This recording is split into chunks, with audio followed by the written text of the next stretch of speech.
నమస్తే, welcome to special debate. ఈరోజు special debate కార్యక్రమంలో భాగంగా దేశంలో కాంగ్రెస్ జనతా పార్టీ ప్రస్తుతం ఒక సంచలనం.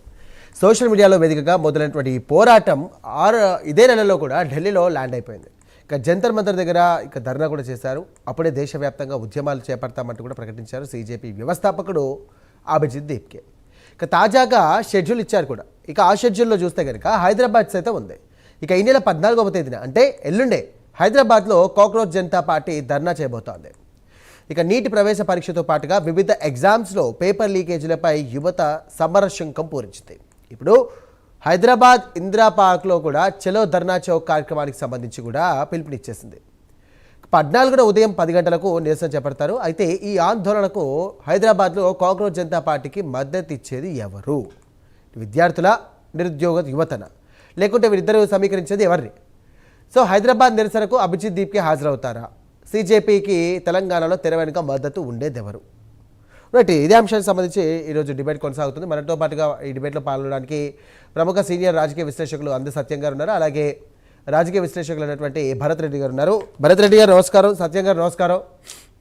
నమస్తే సార్. సత్యం గారు, మీరు చెప్పండి, కాక్రోచ్ జనతా పార్టీ సో ఒక సోషల్ మీడియా ప్లాట్ఫామ్ పైన పుట్టినటువంటి ఒక పార్టీ దేశ రాజకీయాల్లో ఒక కీలకమైనటువంటి అంశంగా మారింది. తెలంగాణకు వస్తుంది ఇప్పుడు. సో ఇది ఎవరికి చేటు? ఇటు కాంగ్రెస్ పార్టీకా, లేకపోతే బీజేపీకా, లేకుంటే బీఆర్ఎస్కా? ఎవరికి ఈ యొక్క పెద్దగా ఎఫెక్ట్ పడే అవకాశం ఉంది? సహజంగానే మనం ఎగ్జాంపుల్స్ తీసుకుంటే నేపాల్లో జంజీ ఉద్యమం వల్ల సనాతన పార్టీలన్నీ, communist party of Nepal, Maoist party of Nepal, Congress party of Nepal, 3 పార్టీలు దెబ్బతిన్నాయి. అందుకని బాలన్ల ఎన్నికయ్యిండు, అన్నోన్ పర్సన్ ఎన్నికయ్యిండు. అంటే పాత ఓరియంటేషన్ ఉన్నటువంటి పార్టీలకు కొత్త జనరేషన్కు రుచించడం లేదు. అట్లాగే శ్రీలంకలో కూడా అటువంటి పార్టీలన్నీ కనుమరుగైనాయి. ఇవాళ కొత్త దేశాధ్యక్షుని ఎన్నుకున్నారు. అట్లాగే తమిళనాడులో కూడా అన్ని పాత పార్టీలన్నిటికీ మంగళం పాడారు. యువకుడు సినీ హీరో టీవీకే పార్టీ అధికారంలోకి వచ్చింది.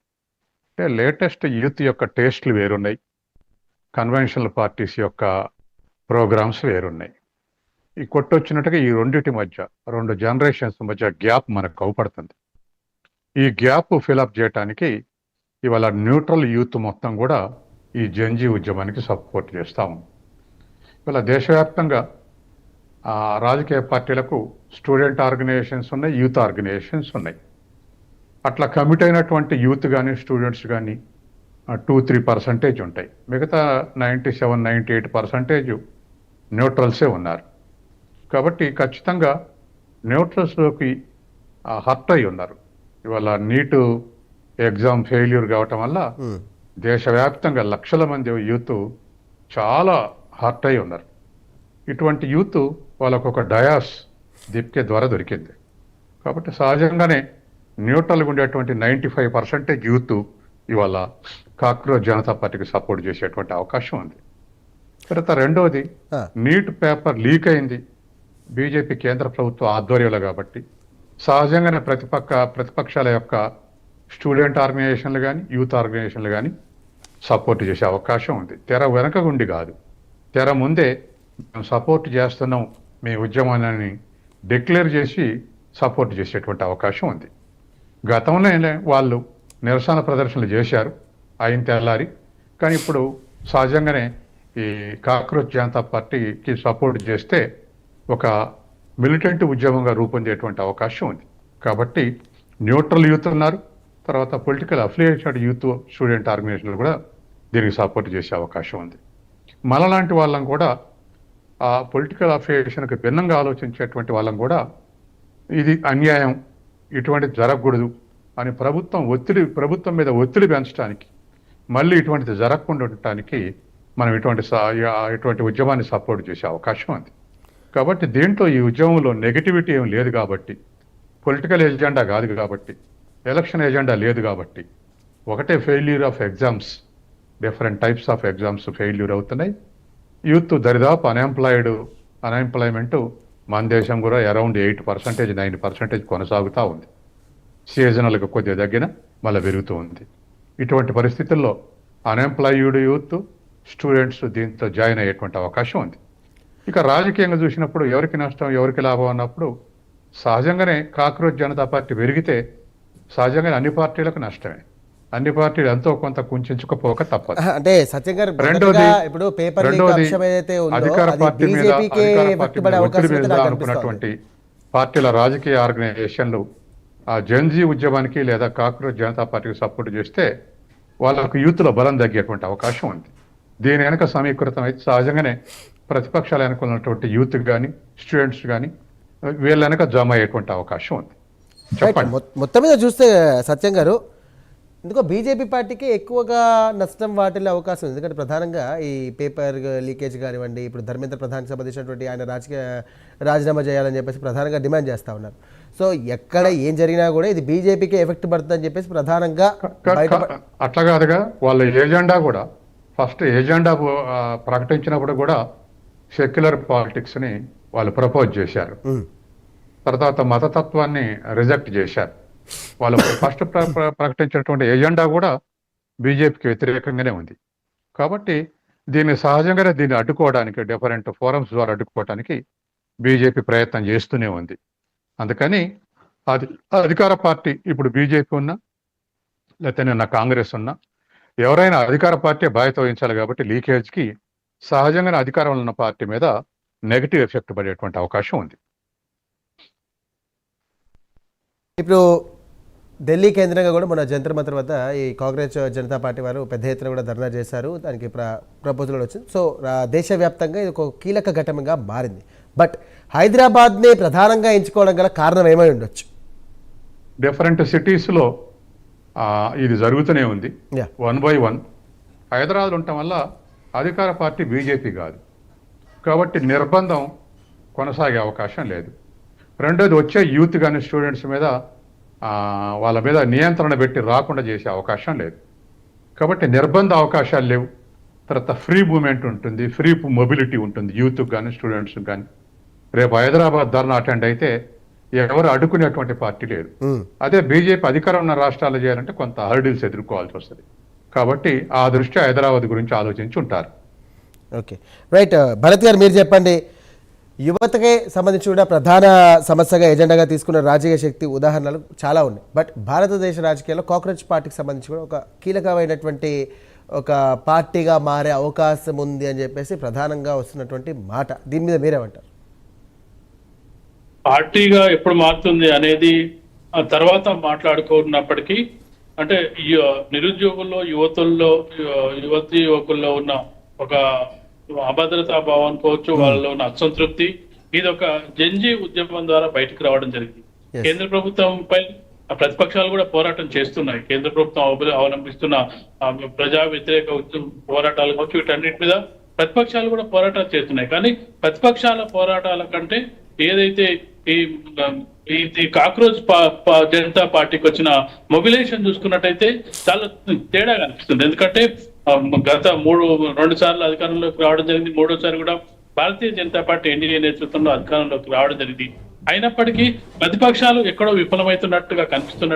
ఎందుకంటే ఒక మూమెంట్, ఈ మూమెంట్ సోషల్ మీడియా ద్వారా వచ్చిన ఒక మూమెంట్ ప్రభుత్వాన్ని, అంటే కేంద్ర ప్రభుత్వాన్ని ముక్కు తిప్పుకోకుండా చేస్తుంది, అంటే అతలాకుతలం చేస్తుంది. అంటే ఎన్డీఏ ప్రభుత్వం భయపడేటట్టుగా చేస్తుందంటే ఎంత ప్రభావం చూపిస్తుంది? బీజేపీ భయపడుతుంది, ఎన్డీఏ ప్రభుత్వం మొదటిసారిగా భయపడుతుంది అనుకోవచ్చు. అంటే ఇవన్నీ చూసుకున్నట్టయితే ఎవరైతే నిరుద్యోగుల్లో యువకుల్లో ఏ విధంగా అసంతృప్తి బయటకు వస్తుందని చెప్పొచ్చు. దీన్ని అనగదొక్కడానికి ఖచ్చితంగా కూడా ప్రభుత్వాలు ప్రయత్నం చేస్తుంటాయి. అంటే కేంద్ర ప్రభుత్వానికి సంబంధించిన ఎన్నికలు మరో 3 ఏళ్ల కాలంలో ఉన్నప్పటికీ అప్పటి వరకు ఒక వ్యతిరేకత అయితే ముందు మూటగట్టుకోవాల్సిన అవసరం ఉంటుంది. ముఖ్యంగా చూసుకున్నట్లయితే నీట్ వ్యవహారానికి, ఏదైతే పేపర్ లీకేజీకి సంబంధించిన వ్యవహారాన్ని చూసుకున్నట్లయితే కేంద్ర ప్రభుత్వం వైఫల్యంగా చెప్పొచ్చు. ఎందుకంటే గతంలో కూడా 1-2 సార్లు లీకేజ్ అయిన సందర్భాన్ని మనం చూడొచ్చు. చాలా మంది భవిష్యత్తు కూడా ప్రశ్నార్థకంగా మారుతున్న పరిస్థితుల్లో దాన్ని ఏ విధంగా మరొకసారి జరగకుండా చూడాలనే దాన్ని చేయకుండా మళ్ళీ లీక్ అవడం, దానికి బాధ్యత వహించకుండా మంత్రి మాట్లాడడం, ఇవన్నీ చూస్తుంటే ఖచ్చితంగా కూడా నిరుద్యోగుల్లో అలాగే విద్యార్థుల్లో వస్తున్న నిరసన పిలుపు కింద చెప్పొచ్చు. ముఖ్యంగా హైదరాబాద్ ను సెలెక్ట్ చేసుకోవడానికి కూడా ప్రధానమైన కారణం మనం చూసుకుంటే హైదరాబాద్ లో జస్ట్ అంటే అశోక్ నగర్, దిల్షుక్నగర్ లో జరిగే ఈ ఎగ్జామినేషన్స్, గ్రూప్ సంబంధించిన ఎగ్జామ్స్, కాంపిటేటివ్ ఎగ్జామ్స్ రాసే విద్యార్థులు రాత్రికి రాత్రే మెరుపు ధర్నా చేస్తుంటారు. అది ప్రభుత్వానికి ఇంటెలిజెన్స్ రిపోర్ట్స్ ఉంటాయి, అయినప్పటికీ మెరుపు ధర్నా చేస్తుంటారు, ప్రభుత్వాన్ని ఉక్కిరి బిక్కిరి చేస్తుంటారు. హైదరాబాద్ సెలెక్ట్ చేసుకోవడానికి కారణం ఏంటంటే ఇక్కడ కూడా యూత్ ఆల్రెడీ ఒక ఉద్యమ బాటలో ఉన్నారు.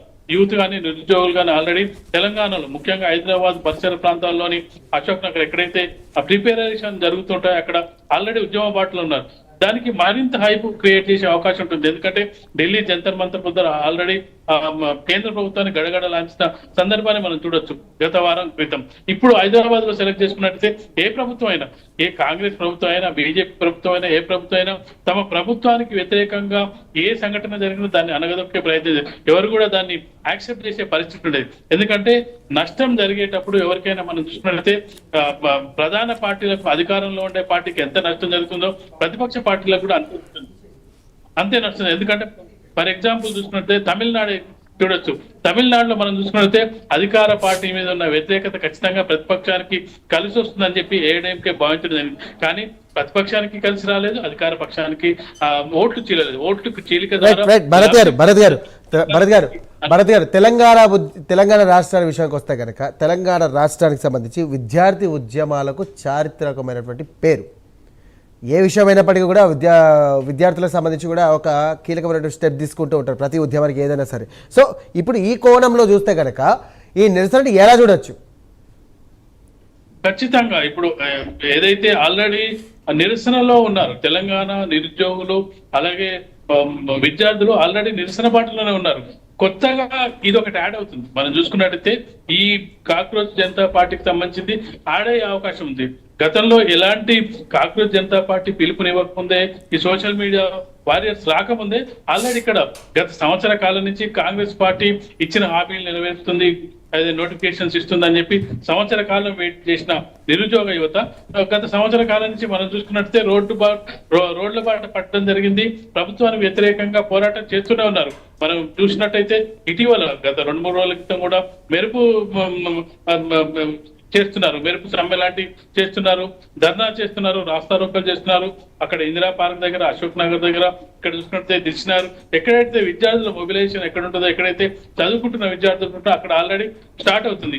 దీనికి ఇది మరింత కూడా ఆజ్యం పోసే అవకాశం ఉంది, వాళ్ళకు ఒక స్పేస్ దొరికే అవకాశం ఉంది. ఎందుకంటే అశోక్ నగర్ లో కానీ ఇక్కడ కానీ ఎవరైతే నిరుద్యోగులు ప్రిపేర్ అవుతున్నారో వాళ్ళకి ఎలాంటి రాజకీయ పార్టీలు అండదండలు లేవు. భరత్ గారు మీరు అశోక్ నగర్ గురించి మాట్లాడారు కాబట్టి ఒక విషయం గుర్తుకొచ్చింది. ఎందుకంటే అప్పట్లో ఎన్నికల టైంలో భరత్ గారు అశోక్ నగర్ గారే ఒక విషయం గుర్తుకొచ్చింది. ఏంటంటే అప్పట్లో ఎన్నికల టైంలో కాంగ్రెస్ పార్టీ నిరుద్యోగ యువతకు సంబంధించి కూడా పెద్ద ఎత్తున పీట వేస్తామని చెప్పేసి అనే అంశం కూడా తీసుకొచ్చింది. సో ఇప్పటికీ కొంచెం నిరుద్యోగ సమస్య ఉంది. సో ఇది కాంగ్రెస్ పార్టీకి కొంచెం మైనస్ అయ్యే విషయంగా అనిపిస్తుంది. ఎందుకంటే ఇప్పుడు ఈ యొక్క ఏదైతే కాంగ్రెస్ జనతా పార్టీ ఏదైతే ఉందో ఈ నిరసన వల్ల కాంగ్రెస్ పార్టీకి కొంచెం ఎఫెక్ట్ పడే అవకాశం ఉందని చెప్పేసి నేను అనుకుంటున్నాను. మీరేమంటారు?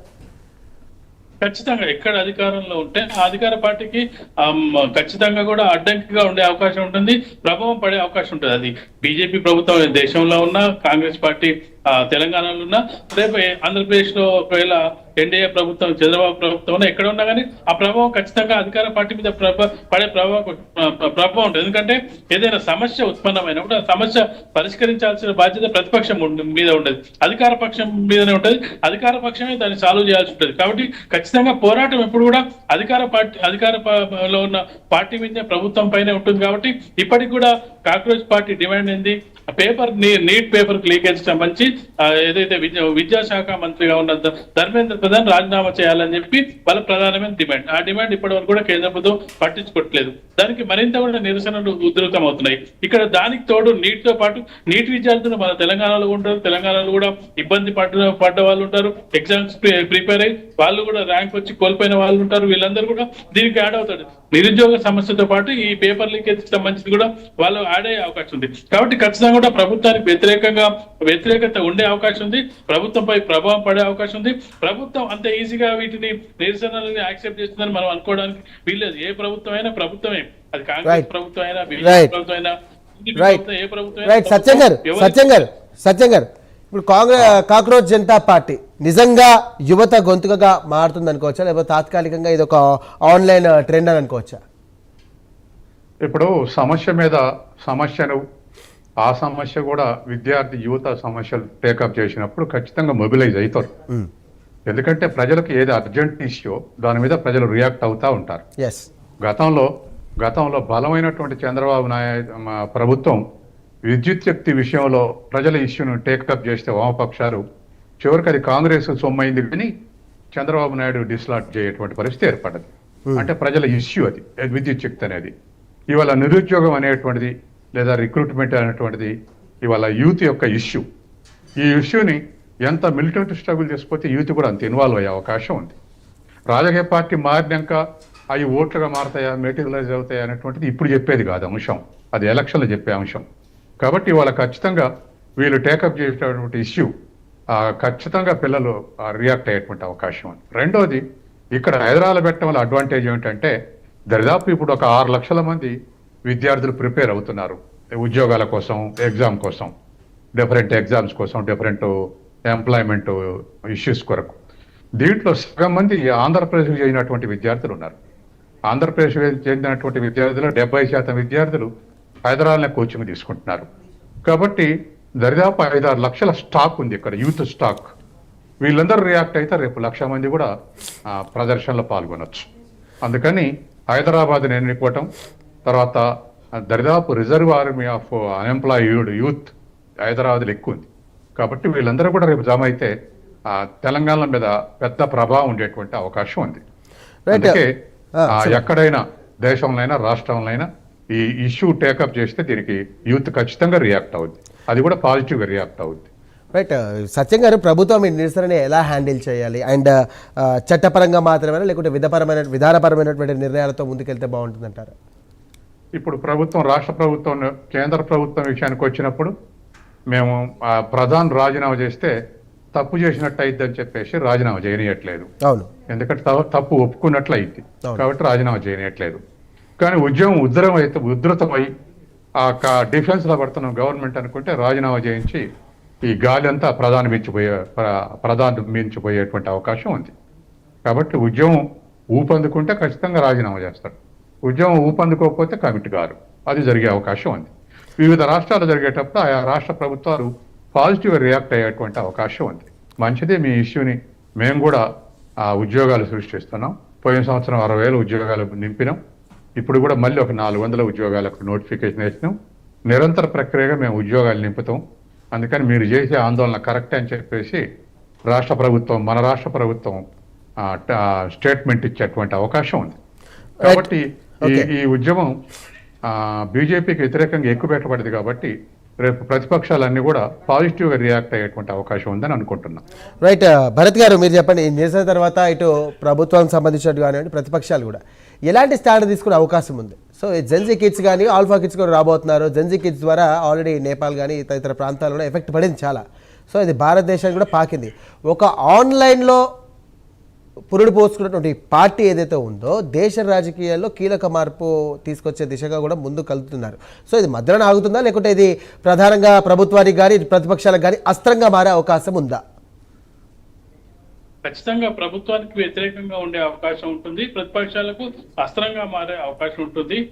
కాకపోతే ఇక్కడ ఏంటంటే వాళ్ళు ఎన్ని రోజుల పాటు ఈ ఉద్యమాన్ని కొనసాగిస్తారనేది ప్రధానమైన ప్రశ్న. కాకపోతే ఈ సమస్య మాత్రం భారతదేశంలో ఉన్న పౌరులందరి దృష్టికి తీసుకురాగలిగారు, అది ముఖ్యమైన విషయం. ఎందుకంటే ఇక్కడ ఈ సోషల్ మీడియా ద్వారా ఈ సమస్య ఉంది. ఈ సమస్య కేంద్ర ప్రభుత్వం వల్ల జరిగిన ఈ సమస్య అనేది మొత్తం దేశ ప్రజలందరినీ దృష్టిని ఆకర్షించగలిగారు. అది ఇక్కడ మనం ముఖ్యమైన భాగంగా చూడొచ్చు. ప్రతిపక్షాలు ఆటోమేటిక్ గా ఖచ్చితంగా సపోర్ట్ చేయాల్సిన అవసరం ఉంటుంది, సపోర్ట్ చేస్తాయి. ఎందుకంటే ఏ ప్రభుత్వ వ్యతిరేక చర్యకైనా ప్రతిపక్షాలు ఖచ్చితంగా కూడా మద్దతు ఇస్తాయి, సపోర్ట్ చేస్తాయి, వారి వెంట నడుస్తాయి. అది ఖచ్చితంగా ప్రతిపక్షాల బాధ్యత. కానీ ఇక్కడ మనం చూసుకున్నట్టయితే ఇక్కడ రాష్ట్ర ప్రభుత్వానికి సంబంధించి చేస్తున్నప్పుడు రాష్ట్ర ప్రభుత్వం ఒక రెండు కోణాలు ఇక్కడ మనం చూడొచ్చు. ఒకటి విద్యార్థులది, రెండవది నిరుద్యోగులది. విద్యార్థులకు సంబంధించిన అంశాన్ని వాళ్ళు చేస్తున్నది అనేది పేపర్ లీకేజ్ సంబంధించి. ఇక్కడికి వచ్చినప్పుడు రెండు సమస్యలు ఆడవుతాయి. మన తెలంగాణ వచ్చినప్పుడు రెండు సమస్యలు. ఒకటి ఆల్రెడీ విద్యార్థులతో పాటు నిరుద్యోగుల సమస్య కూడా ఆడే అవకాశం ఉంది. ఎందుకంటే కాంగ్రెస్ పార్టీ ఇచ్చిన హామీలను నెరవేర్చట్లేదని చెప్పి ప్రధానంగా నిరుద్యోగులు ఆరోపిస్తున్నారు, ఆందోళన చేస్తున్నారు. కనీసం జాబ్ క్యాలెండర్ కూడా ఇప్పటి వరకు అనౌన్స్ చేయలేదు అనేది ప్రధానమైన ఆరోపణ. రాహుల్ గాంధీ అశోక్ నగర్ వచ్చి జాబ్ క్యాలెండర్ నిరుద్యోగులకు సంబంధించి చాలా హామీలు ఇచ్చిపోయారు. ఏ హామీని కూడా నెరవేర్చట్లేదని చెప్పి ప్రధానంగా ఆందోళన చేస్తున్న సందర్భంలో ఇప్పుడు విద్యార్థులకు సంబంధించిన ఆందోళన కూడా దీనికి యాడ్ అవడం జరిగింది. కాబట్టి కేంద్ర ప్రభుత్వం మీద ఎంతైతే వ్యతిరేకత ఉంటుందో అందులో సగం వ్యతిరేకత అయినా రాష్ట్ర ప్రభుత్వం ఎదుర్కోవాల్సిన ఆవశ్యకత అవసరం ఉంటుంది. ఎందుకంటే ఆల్రెడీ రాష్ట్ర ప్రభుత్వం మీద నిరుద్యోగులకు ఒక అభిప్రాయం ఉంది. ఆల్రెడీ ఒక నిరసన వ్యక్తం చేస్తున్న సందర్భాన్ని మనం గమనించవచ్చు. ఇప్పుడు విద్యార్థులు కూడా తోడవడం జరిగింది. విద్యార్థుల ఉద్యమం కేంద్ర ప్రభుత్వానికి వ్యతిరేకంగా సాగుతున్నప్పటికీ, నిరుద్యోగులది కూడా కేంద్ర ప్రభుత్వానికి వ్యతిరేకంగా సాగినప్పటికీ అక్కడ మనం ఉద్యమాన్ని చూసుకుంటే పేపర్ లీకేజీకి సంబంధించి, నీటికి సంబంధించి వాళ్ళు సోషల్ మీడియాకి సంబంధించి కాంగ్రెస్ పార్టీ ఎక్కువ కాన్సన్ట్రేషన్ చేయడం జరుగుతుంది. అలాగే ధరల పెరుగుదల, ఇవన్నీ ప్రతిపక్షాలు లేవనెత్తిన అంశాలే. కానీ ప్రతిపక్షాలు ఎందుకో దీన్ని ముందుకు తీసుకెళ్లలేకపోయాయి. కానీ సోషల్ మీడియా మాత్రం కాంగ్రెస్ జనతా పార్టీ మాత్రం ముందుకు తీసుకెళ్లగలిగింది. ఈ సమస్యలన్నీ ఒక వన్ వర్డ్ ఆన్సర్ అండి. దీని కాంగ్రెస్ జనతా పార్టీ చేస్తున్నటువంటి నిరసన వల్ల ఇటు రాబోయే ఎన్నికలకు సంబంధించి కూడా ఇటు మనకు తెలంగాణలో చూసుకుంటే ఇంకో మాక్సిమం 2 years పీరియడ్ ఉంది కాబట్టి దీనివల్ల ఓటు బ్యాంకుకి సంబంధించి కూడా ఎఫెక్ట్ పడే అవకాశం ఉందంటారా? ఓటు బ్యాంక్ అంటే వాళ్ళు ఎన్నికల్లో పోటీ చేస్తారా లేకపోతే ఈ యొక్క వ్యతిరేకత వల్ల? కానీ ప్రభుత్వం మీద వ్యతిరేకత పెంచడానికి ఇటీవల సత్యం గారు చెప్పినట్టు కమ్యూనిస్టులు చేసిన విద్యుత్ ఉద్యమం చివరికి ఎవరికి లాభమైందంటే రాజశేఖర రెడ్డి కాంగ్రెస్ పార్టీకి యాడ్ అవ్వడం జరిగింది. కానీ వ్యతిరేకత పెంచింది ఎవరు? దానికి సంబంధించిన ఉద్యమం చేసింది ఎవరు? కమ్యూనిస్టులు. వాళ్ళకు వచ్చిన ఓటింగ్, వాళ్ళకు వచ్చిన సీట్ల కంటే అది ఆటోమేటిక్ గా ఎవరికి లాభమైందంటే ఖచ్చితంగా కాంగ్రెస్ పార్టీకి. ఈ వ్యతిరేకత పెంచడంలో ఖచ్చితంగా కూడా కాంగ్రెస్ జనతా పార్టీకి సంబంధించిన వ్యతిరేకత కేంద్ర ప్రభుత్వం మీద కానీ మిగతా ఎక్కడ ఉద్యమం చేసినా అది వ్యతిరేకత పెంచడంలో ఖచ్చితంగా ప్రభుత్వం మీద వ్యతిరేకత పెంచడంలో సఫలమైంది. ఆ పెంచిన వ్యతిరేకత ఓటు రూపంలో ఎవరికి ట్రాన్స్ఫర్ అవుతుంది అనేది ఇక్కడ ప్రధానమైన అంశంగా మనం చూడొచ్చు. రైట్. సత్యం గారు మీరు చెప్పండి, చివరిగా తెలంగాణ రాష్ట్ర రాజకీయాలకు సంబంధించి కాంగ్రెస్ పార్టీ చేస్తున్నటువంటి యొక్క నిరసన కార్యక్రమం ముందు ఎలాంటి ఫలితాలు ఇచ్చే అవకాశం? 1 word చెప్పండి. ఇవాళ ఆ బీజేపీ పార్టీ సెంట్రల్ గవర్నమెంట్ కానీ దేశవ్యాప్తంగా కానీ అన్క్వశ్చనబుల్గా ఉన్నటువంటి పరిస్థితి ఉంది. ఈ యూత్ ఉద్యమం ఇప్పుడు ఉన్నటువంటి కాంగ్రెస్ జనతా పార్టీ కానీ లేదా జనరేషన్స్ కానీ అన్నీ కూడా ఇట్లా సమస్యల మీద పోరాడితే ఈ మతతత్వ ఏజెండాలు, హిందుత్వ కానీ ముస్లిం కానీ ఇటువంటి మతతత్వ ఏజెండాలు వెనకపట్టు పట్టేటువంటి అవకాశం ఉంది. తర్వాత రెండవది డిఫరెంట్ యూత్ ఆర్గనైజేషన్స్ మధ్య ఐక్యత పెంపొందేటువంటి అవకాశం ఉంది. వివిధ మతాలు, వివిధ కులాలు ఇట్లా విడిపోయినటువంటి తరమంతా కూడా ఇవాళ ఏకోన్ముఖంగా ముందుకు పోయేటువంటి అవకాశం ఉంది. ఈ మతతత్వ ఏజెండాలు ఫేడ్ అవుట్ అయ్యేటువంటి అవకాశం ఉంది. తర్వాత ఎలక్షన్ రిజల్ట్ అనేది ఈ సస్టైనబుల్ మూవ్మెంట్ మీద ఆధారపడింది. ఇంకా 2 ఏళ్ళు సస్టైన్ కావాలి. కాబట్టి ఎలక్షన్ నాటికి సస్టైన్ అయితే అప్పుడు మనం ప్రిడిక్ట్ చేయొచ్చు ఎవరికి లాభం ఎవరికి నష్టం అని. కాబట్టి ఈ sustainability depending on issues, that is peoples issues and issues of unemployment youth issues, unemployed youth issues. కాబట్టి ఆ ఇష్యూస్ మీద సస్టైన్ అయితే అప్పుడు మనం పొలిటికల్ ప్రిడిక్షన్ చేయొచ్చు. రైట్. థ్యాంక్ యూ సత్యం గారు, థ్యాంక్ యూ భరత్ రెడ్డి గారు, thank you for joining debate. So మొత్తం మీద తెలంగాణలో ఎల్లుండి జరగబోయే కాంగ్రెస్ జనతా పార్టీకి సంబంధించిన నిరసన ఏదైతే ఉందో ఇటు కేంద్ర ప్రభుత్వానికి సంబంధించి ఆల్రెడీ నిరసనగా తగిలింది. సో ఇటు తెలంగాణలో కాంగ్రెస్ పార్టీకి తగులుతుందా, నిరుద్యోగ యువతకు హామీలు ఇచ్చినటువంటి విధంగా కూడా ఇక్కడ ఉన్నటువంటి నిరుద్యోగులు ఈ కాంగ్రెస్ జనతా పార్టీకి మద్దతు ఇస్తారా లేదా అనేది చూడాలి. సో మొత్తం మీద దేశ రాజకీయాల్లో కాంగ్రెస్ జనతా పార్టీ తన ప్రభంజనాన్ని ముందుకు తీసుకెళ్తుంది, తన నిరసన కూడా ముందుకు తీసుకెళ్తుంది. మరి తెలంగాణ రాష్ట్ర రాజకీయాలకు సంబంధించి ఏ విధంగా ఎఫెక్ట్ పడే అవకాశం ఉందో మనం చూడాల్సింది. ఇవాళ స్పెషల్ డిబేట్ మరో అంశంతో మళ్ళీ కలుద్దాం. అంతవరకు చూస్తూనే ఉండండి ప్రైమ్ నైన్.